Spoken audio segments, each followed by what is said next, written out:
एक luxury performance sedan की बात आए तो BMW का नाम अपने आप जुबान पर आ जाता है और यह है BMW की next generation 2 series grand tour.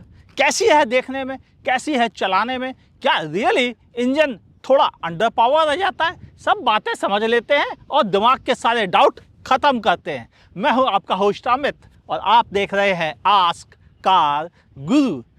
हाँ, BMW है तो BMW जैसी ही दिखती है, ये बात आप भी मानोगे। LED हेडलैम्प, यहाँ पर DRLs हैं जो इंडिकेटर में कन्वर्ट होते हैं। इधर भी आपको ग्लो करती हुई लाइट है जिसे BMW एक सिग्नेचर स्टाइल कहता है।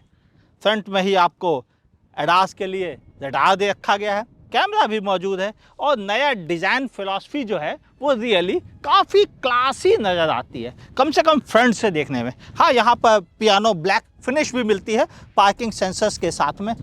साइड में 18 इंच के अलॉय व्हील्स 225/45 प्रोफाइल्स के टायरों के साथ में, और यहाँ पर आपको ADAS के लिए कैमरा और रेन सेंसर के सेंसर्स मिल जाते हैं।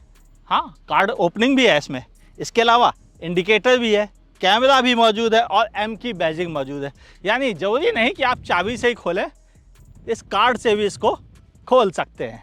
और डोर, हाँ क्या बात है, फ्रेमलेस डोर, वो भी एंट्री लेवल लग्जरी सेडान में, क्या बात है भाई। चले पीछे से दिखाऊं क्या क्या फीचर्स मिलते हैं। उससे पहले ऊपर एक पैनोरामिक सनरूफ भी है। हाँ, ये डिज़ाइन जो है वह कूपे के स्टाइल में है, नतीजा काफ़ी एरोडायनामिक बनती है और शायद इससे हेल्प मिलेगी इस कार को फास्टर पिकअप लेने में। चलो वो भी बातें करते हैं। चलो इंपॉर्टेंट बात, ग्राउंड क्लियरेंस। कंपनी का कहना है कि ये ऑफिशियली फिगर नहीं है लेकिन लगभग 160 है। मुझे देख के लगता तो नहीं, आपका क्या कहना बताना। अप्रोच और डिपार्चर एंगल फिर भी ठीक है। हाँ, पीछे के व्हील्स पर भी आपको डिस्क ब्रेक मिल जाते हैं और अच्छा साइज भी तो है इसका। रियर प्रोफाइल बिल्कुल classic coupe design, shark fin antenna, defogger यहाँ पर मौजूद है। यहाँ पर इसकी लाइटिंग का करिश्मा दिखता है, आप ध्यान से समझे। ये लाइटें ग्लो करती हैं, सी डिजाइन में 2 सी नज़र आते हैं। मजाक नहीं कर रहा हूँ, सच में नज़र आते हैं भाई, काफ़ी क्लीन और क्लियर है। और ये डिज़ाइन एलिमेंट थोड़ा अलग बनाता है इसको देखने में। BMW की बैजिंग कैमरा मिल जाता है और यहाँ पर भी डिफ्यूजन मौजूद है, पार्किंग सेंसर्स जरूर मौजूद है। ओवरऑल अच्छी लग रही है यार, आप किसी भी नज़र से इसे कह सकते हैं। मगर बूट स्पेस नहीं, पावर्ड नहीं है।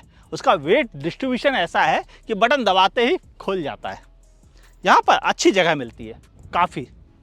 आप ये मान के चलें कि लगभग यहाँ पर आप केबिन साइज सूटकेस जो होते हैं वो 4 रख सकते हैं, या 2 मीडियम साइज के सूटकेस 2 बैग के साथ में, यानी बहुत अच्छी जगह। पीछे भी एक स्पेस सेवर टायर दे रखा है। और बाय द वे, टायर से याद आ गया, इस गाड़ी के जो टायर है ना वो अब ट्यूबलेस हैं। हाँ, परेशान होने की ज़रूरत नहीं, लंबी ऑनरशिप में पैसे थोड़ा कम खर्च होंगे क्योंकि रन फ्लैट टायर के मुकाबले ये इकोनॉमिक भी पड़ते हैं, ज़्यादा बेहतर राइड भी देते हैं और बदलना आसान हो जाता है। BMW 2 सीरीज़, देखिए इंटीरियर पहले बात कर लें। HUD डिस्प्ले, सभी काम की इंफॉर्मेशन, सामने सेंटर फायरिंग स्पीकर, कार्बन के स्पीकर सेटअप, वह भी अच्छा म्यूजिक एक्सपीरियंस।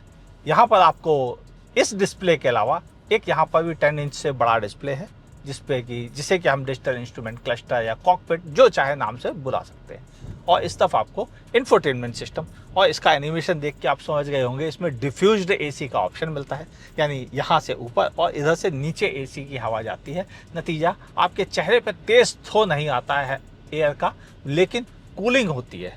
हाँ, क्वालिटी यहाँ पर दिखती है। ये सॉफ्ट मटेरियल का इस्तेमाल किया गया है, यहाँ पर भी सॉफ्ट मटेरियल का इस्तेमाल किया गया है, जो बहुत अच्छी बात है। यानी इसे आप एक अच्छा क्वालिटी वाला इंटीरियर कह सकते हैं। हालांकि यह लेविश लुक में नहीं है मगर स्पोर्टी डेफिनेटली है, और ये जो डिज़ाइन एलिमेंट है यह इसे और स्पोर्टी फील भी कराते हैं।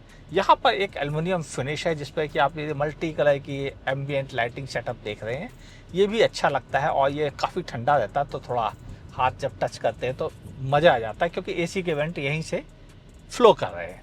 हाँ, इधर सामान रखने की जगह, वायरलेस चार्जर और 2 Type-C USB पोर्ट मिलते हैं और ड्राइव थ्रू वायर। हाँ, ये 7 स्पीड का DCT गियर बॉक्स है जिसके गियर सेलेक्टर यहाँ पर मौजूद है और यूज करने में बिल्कुल सिंपल इजी। यहीं पे स्टार्ट स्टॉप है, यहीं पर डिफॉगर और इसके ऑप्शंस भी दे रखे गए हैं डिफरेंट ड्राइव मोड के साथ में, और वॉल्यूम कंट्रोल एक डेडिकेटेड दे रखा गया है यहाँ पर भी, जबकि आप यहाँ पर भी वॉल्यूम कंट्रोल पाते ही हैं स्टीयरिंग व्हील के ऊपर, और जो कि लेदर रैप्ड है और काफ़ी अच्छी पकड़ने में है। नीचे एम स्पोर्ट वाली एम बैजिंग है और यहाँ से आप एक specially dedicated boost mode use कर सकते हैं, यानी 3 सेकंड दबा के रखिए और एक क्विक पावर पाइए इस गाड़ी में आप ड्राइव करते समय। सीट्स, ओहो क्या बात है, बहुत कंफर्टेबल, बहुत sporty, under Thai support set करने का ऑप्शन दे रखा गया है, इलेक्ट्रिकली एडजस्टेड सीट्स हैं ये, और ओवरऑल मैं कह सकता हूँ सीट्स रियली प्लस पॉइंट है। इन सीट्स को 10 on 10 देना गलत नहीं होगा। हाँ, ये रियली काफ़ी कंफर्टेबल, बहुत स्पोर्टी सीटिंग अरेंजमेंट है। चलो पहले इंजन ही बात करते हैं। करने को बातें बहुत हैं, बातें बनाने के लिए भी लोगों के पास बहुत है, लेकिन ये 1.5 लीटर का 3 सिलेंडर इंजन अच्छा है, परफॉर्म अच्छा करता है। 154 PS की पावर, 230 Nm का टॉर्क, ऊपर से स्पेशली दिया हुआ बूस्ट मोड जो आपको कुछ खास कंडीशन में बेहतर परफॉर्म करने में हेल्प करता है। 0 to 100 लगभग इसे 8.6 सेकंड लगते हैं और टॉप स्पीड है 230 किलोमीटर पर आवर। हाँ, 1.5 लीटर इंजन से आपने शायद ये कभी ना सुनी हो, लेकिन रियली ये अच्छा परफॉर्म भी करता है। हाँ, ऊपर भी कवरिंग है, नीचे भी कवरिंग मौजूद है और ऊपर से वेल कवर्ड है, देखने में भी अच्छा लग रहा है इंजन बे, लगता है कि हाँ क्वालिटी इस्तेमाल की गई है। देखिए, ये बात सच है कि 1.5 सुनते ही हमको लगता है ये तो बहुत छोटा सा इंजन होगा, लेकिन हम भूल जाते हैं मॉडर्न टेक्नोलॉजी ने सब कुछ उलट पुलट करके रख दिया।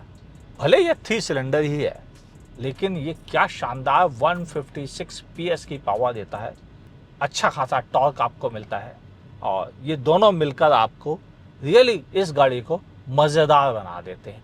ऊपर से यह शानदार गियर बॉक्स, क्या कहना। हाँ, जब आप अच्छे से थ्रॉटल देते हैं तो यह थोड़ा सा आपको गुर्रा के भी दिखा देता है कि नहीं भाई, हमें ऐसा वैसा इंजन ना समझो, हम कुछ अलग है।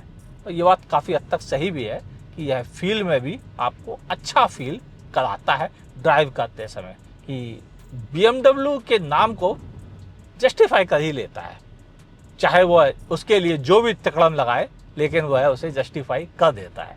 तो अगर 1.5 सुनकर आप चौंक रहे हैं तो प्लीज़ मत चौंकिए, चला कर देखिए, आपके विचार डेफिनेटली बदलेंगे इसको ड्राइव करने के बाद। कंपनी का कहना है कि 1.5 लीटर इंजन देने से उनको सबसे बड़ा बेनिफिट मिलेगा, वह मिलेगा फ्यूल इफिशिएंसी और इमिशन नॉर्म्स को कंट्रोल करने में, और ये रीजन बिल्कुल जस्टिफाइड भी है। यह गाड़ी अच्छी फ्यूल इफिशिएंसी क्लेम करती है, जो कि 16+ की है, लेकिन मेरा मानना है कि सिटी में आपको यह 9 to 11-12 दे देगी। अगर हैवी ट्रैफिक में है तो 9, नहीं तो 11-12 दे सकती है। हाईवे पे यह आपको आसानी से दे सकती है 16 की फ्यूल इफिशिएंसी, अगर आप इसे 80-90 पर क्रूज करते हैं तो। इससे ऊपर चलाएंगे तो डेफिनेटली वो 14-13 ही रह जाएगी, और ये सबके साथ होता है। तो इसके साथ मुझे अच्छी चीज़ों में क्या लगती है कि इंजन भले उतना पावरफुल ना हो, लेकिन कमज़ोर भी नहीं है। कार की अगर प्राइसिंग सही आए तो फ्यूल इफिशिएंसी ये भरपाई करती है कि आपको एक अच्छा एवरेज प्रोवाइड होता है इस कार के साथ। एक और चीज़ है सेफ्टी में, वो है इसके साथ ADAS ऑलमोस्ट 2 लेवल पूरे हैं। आपको blind spot detection, rear collision warning, front collision warning, adaptation, adaptive cruise control, lane keep assist, almost सभी काम के फीचर्स मिल रहे हैं इस गाड़ी के साथ, यानी फुल ADAS लेवल 2 मिल रहा है। जबकि नॉर्मली हमने देखा है अभी भी कई premium German brands full ADAS provide नहीं कर रहे हैं, कम से कम लेवल 2 वाला। इस मामले में यह ज़्यादा बेहतर है। ऊपर से आपको फ्रेमलेस डोर, यहाँ पर फील, बड़ी पैनोरामिक सनरूफ, ये सब मिलके अच्छा फील कराते हैं। पिछली सीट मैं ही बता दूं?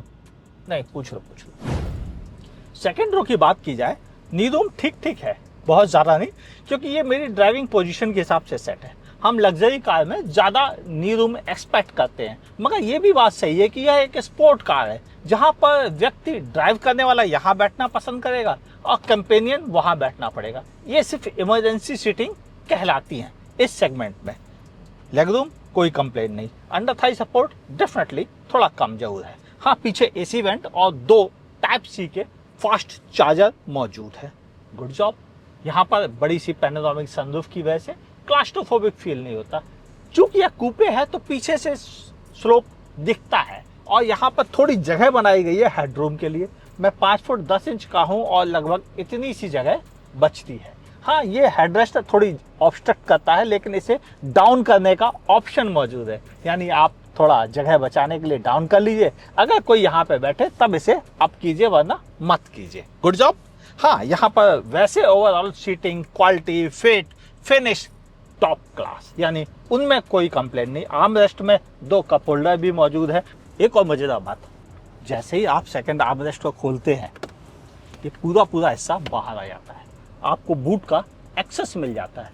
छोटा मोटा सामान यहाँ से आप डायरेक्ट निकाल सकते हैं। बड़ा कन्वीनियंट, बड़ा आरामदायक, और कोई चीज़ जिसका आप इस्तेमाल करने के बाद बूट में रखना चाहें तो यहीं से सीधे आप रख भी सकते हैं। चलो बाकी बातें ड्राइव में करते हैं। BMW है तो सेफ्टी को लेकर डरने की ज़रूरत तो है ही नहीं। एडास के अलावा और भी कई सेफ्टी फीचर्स आपको इस गाड़ी के साथ मिल जाते हैं, यानी चलाने में मज़ेदार और बहुत आरामदायक भी।